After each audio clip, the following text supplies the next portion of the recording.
Assalamualaikum warahmatullahi wabarakatuh. Selamat sore, kembali lagi dengan channel Raja Ali. Oke teman-teman, pada konten kali ini kita akan membahas atau menceritakan sebuah kronologis tentang kejadian Fortuner atau bisa disebut dengan badak tempur. Oke, ini bisa menjawab semua pertanyaan teman-teman yang ada di TikTok, di Instagram, di YouTube dan di lain-lainnya. Oke? Awalnya itu kita berangkat di tanggal 21 Oktober 2022. Berangkat setelah maghrib. Tunggu lo, air mata saya mengalir. Oke? Kita berangkat setelah maghrib. Tujuan pertama itu menghadiri acara keluarga. Medannya tuh di perdagangan. Jadi setelah acara di perdagangan, kita seharian itu besoknya kan, kita lanjut lagi nginap di rumah keluarga di kota Medannya. Niat nginap dulu semalam, habis itu kita lanjut ke Danau Toba. Danau Toba di situ ada selek dikit dengan orang tua karena orang tua ingin ikut naik sampah-sampah yang ada di Danau Toba. Jadi situ orang tua mau ikut. Jadi awak pertama tak mau. Setelah itu tuh, setelah naik sampah keliling Danau Toba segala macam, kita lanjut perjalanan. Nah, di situ sempat berdebat juga sedikit tentang kita lewat mana baliknya. Apakah kita lewat Dumai terbalik lagi ataukah kita lewat dari Jumbatu? Jadi kita ambil kesimpulan karena kita pergi lewat Dumai, jadi kita pulang lewat Jumbatu teman-teman kan. Jadi pas dalam perjalanan ada sebuah insiden, kita menabrak anjing. Anjing itu kecil, putih, cantik. Saya ingat tuh, supir PP saya tuh dari Pekanbaru sampai ke Medan sampai balik lagi itu supir saya. Jadi pas dia daerah kecil, jalan itu pun kecil, mobil ada depan ada mobil ribon. Ini ceritanya kan, kalau depannya ada ribon, jadi saya belakang udah ada mepet. Mobil ribon ini udah ngelak ke kanan. Jadi karena saya terkejut karena mobil ribon tadi bisa spontan mengelakkan anjing, saya terkejut. Ada anjing depan. Jadi saya banting setir ke kanan dikit. Pas banting setir kanan, terkejut ada Puso, mobil besar ya kan. Otomatis saya banting lagi ke kiri nih. Pas saya banting ke kiri, kira ada anjing tergiling pas sebelah kiri. Nah, sebelah kiri, ban belakang sebelah kiri. Kan disitulah tempat sisi mobil yang paling hancur kali, sebelah kiri mobil. Nah, itu dia. Pas udah tergiling itu, sempatlah berfikir berhenti atau tidak. Karena tadi sempat jalan ramai, macet. Ya udah kita lanjutkan untuk berjalan terus. Karena kan kita tidak ada niat untuk menggiling. Jadi kita lanjut berjalan. Setelah lanjut berjalan dari Danau Toba itu kita berangkat dari jam 2.13 waktu Indonesia Barat, melewati jalan lurus. Jadi sampai di daerah namanya Terutung, Tapanuli Utara tuh kan tikungan tuh tajam-tajam semua itu kan kawan. Jadi tikungan yang tajam-tajam tuh kita udah mulai mengurangi kecepatan. Nah, yang mulai kurangi kecepatan tadi, setiap tikungan tuh kita santai pelan. Dan baru masuk tikungan tadi itu cuaca langsung gerimis. Yang tadi awalnya cerah menerang, sekarang gelap, tiba-tiba gerimis. Nah, gerimis, kita pelan, santai. Tikungan yang saya ingat tuh, yang saya sadari, kanan sekali, tajam. Habis itu ke kiri. Ke kiri itu penurunan. Ya, bayangkan teman-teman ya, ini penurunan. Tikungan L bersih. Habis itu cuaca gerimis. Nah, disitulah baru ke kanan, santai. Habis itu ke kiri, dikit baru putar setir nih ya, dikit. Ekor nih langsung lari, ekor Fortuner nih kayak slip gitu dia, slip gitu udah dari kan spring itu. Jadi pas mobil udah lari gini, ekor belakangnya tuh sebelah kiri ini bisa dibilang jurang. Jadi karena ada bisa nama Indonesia ya kan, untung tuh lah, untung ada pohon ya kan. Untung ada pohon, nabraklah pohon tuh tadi. Setelah nabrak pohon, kiranya ada mobil ribon belakang ikut-ikut kayak anak lintas lah, sen kiri sen kanan. Jadi diciumnya ekor, di bagian lawan ada truk diesel gitulah yang menabrak sebelah kiri. Entah gimana ceritanya, pokoknya sebelah kiri tuh hancur. Sebelah kanan tuh masih dibilang kondisi tak berat lah, masih bisa bilang mulus.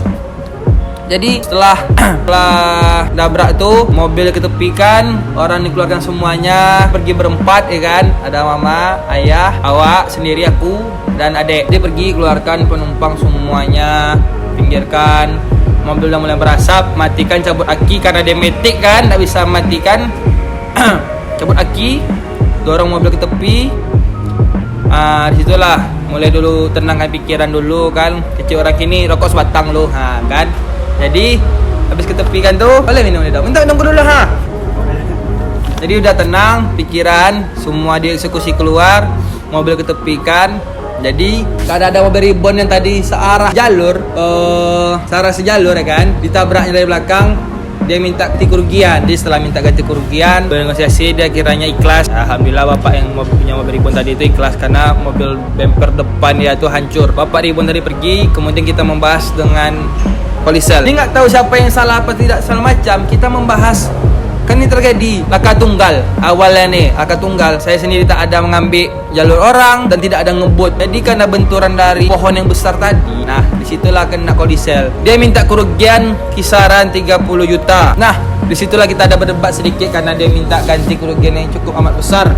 Padahal bisa dibilang dia tuh cuma hancur tipis saja. Cuman karena dihitung semuanya, seluruhnya, sampai biaya minyak dia, transportasi dia, pindahan barang dia, semua dihitung, dia kan masuk logika teman-teman ya kan. Disitulah jadi eksekusi tenangkan bawa mobil ini ke Polsek Terutung tadi. Di Polsek situlah dibawa. Nah disitulah kita baru buat perdamaian. Cara gimana dengan pihak ketiga tadi. Kita memanggil orang bengkel dan menghitung biaya kerusakannya. Dan ternyata biaya kerusakannya yaitu setengah dari itu, yaitu 12.500.000. Kita langsung kasih ke orang tuh cash di tempat tuh 12.500.000. Habis itu malam tuh kita udah telepon dengan orang asuransi, pihak asuransi untuk menyampaikan mobil ini kecelakaan, langsung dijemput, habis itu dibawa ke showroom Toyota SMA Min Pekanbaru. Nah, mobil udah berjalan, di towing, kita lanjut berjalan balik ke Pekanbaru, barang dipindahkan. Nah, itu tadi dah guna kita ada teman, ada link banyak untuk bisa saling tolong menolong. Itulah guna komunitas tadi di jalan kan. Saling hubungi semuanya, kawan-kawan pun langsung respon. Di antara kita balik ke Pekanbaru, disitulah kita baru merasakan arti kawan tadi kan. Mana yang mana benar kawan, yang mana tidak. Jadi kawan-kawan gini, kembali lagi cerita Fortuner tadi. Mobilnya sampai di SMA Min, kita sampai Pekanbaru lagi. Nah, baru kita urus asuransinya langsung, uruskan berkas-berkasnya, laporan segala macam. Soalnya kawan, kejadian itu di tanggal 24 Oktober ya.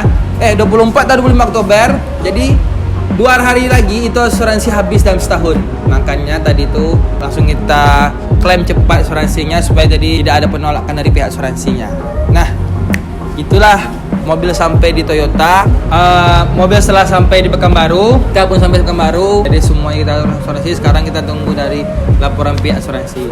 Kalau cerita mesedihkannya lagi teman-teman ya, mobil ini almarhum Fortuner 2,5 TRI tadi ya, yang diambil pada tahun 2019 itu diambil yang udah menemani sampai tanggal 25 Oktober 2022. Oke.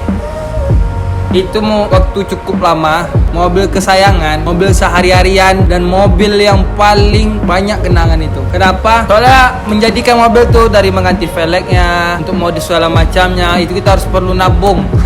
Namanya anak muda, budget menengah ke bawah. Jadi situ banyak kenang-kenangan yang itu, yang pastinya mobil itu adalah peninggalan almarhum bapak ya.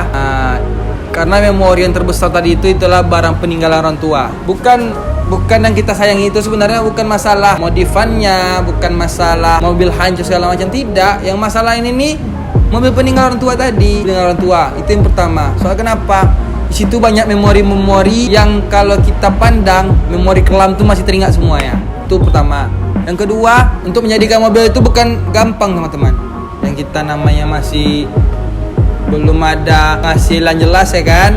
Untuk menjadikan mobil itu kita perlu menabung, dikit-dikit menjadi bukit. Nah itu dia teman-teman. Mungkin itu yang bisa saya sampaikan atau ceritakan kepada teman-teman untuk menjawab semua pertanyaan teman-teman. Ya namanya orang Indonesia teman-temannya masih ada untung, beribu-ribu untung. Masih untung, penumpang semuanya selamat lah, masih hidup. Soalnya situ tempat itu salah satu tempat rawan. 20 lebih kejadian, bisa dibilang awak orang pertama yang masih hidup. Selebihnya tinggal nama teman-teman. Nah saking rawannya tempat-tempat itu. Hati-hati ya. Jadi untuk teman-teman, semua pertanyaan teman-teman mungkin sudah saya jawab. Ya begitu banyak teman-teman mengasih semangat, masih support. Makasih kepada teman-teman semuanya. Dan saksikan terus channel Raja Ali Hanafiah di YouTube. Jangan lupa like, comment, and subscribe. Oke teman-teman, selamat sore.